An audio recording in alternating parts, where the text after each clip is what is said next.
Napasakamay ng mga otoridad ang nakatalang top 1 municipal most wanted person sa isinagawang operasyon ng San Jose del Monte PNP sa Bulacan.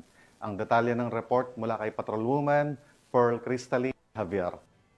Tagumpay na naaresto ng mga otoridad ang tinaguriang top 1 municipal most wanted person ng Angat, Bulacan sa isinagawang operasyon sa parking lot ng SM sa barangay Tungkumanga, San Jose del Monte City, Bulacan.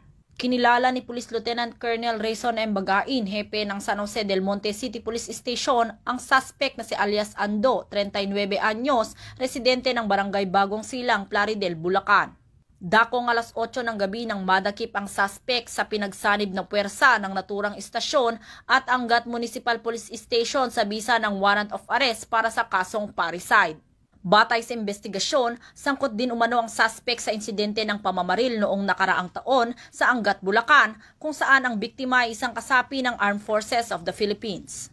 Kasabay nito, nakumpiska rin mula sa suspect ang isang caliber 45 pistol, 4 na magazine, 25 bala, 3 sachet ng hininalang shabu na may tinatayang timbang na 10 grams at may standard drug price na 68,000 pesos.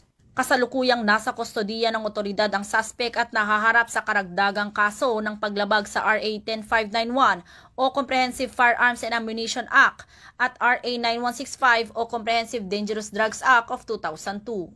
Ayon kay Police Colonel Angel L. Garciliano, Provincial Director ng Bulacan Police Provincial Office, ang pagkakaaresto sa mga wanted person sa lalawigan ay patunay ng dedikasyon ng kapulisan sa pagpapatupad ng batas at paghahatid ng hustisya.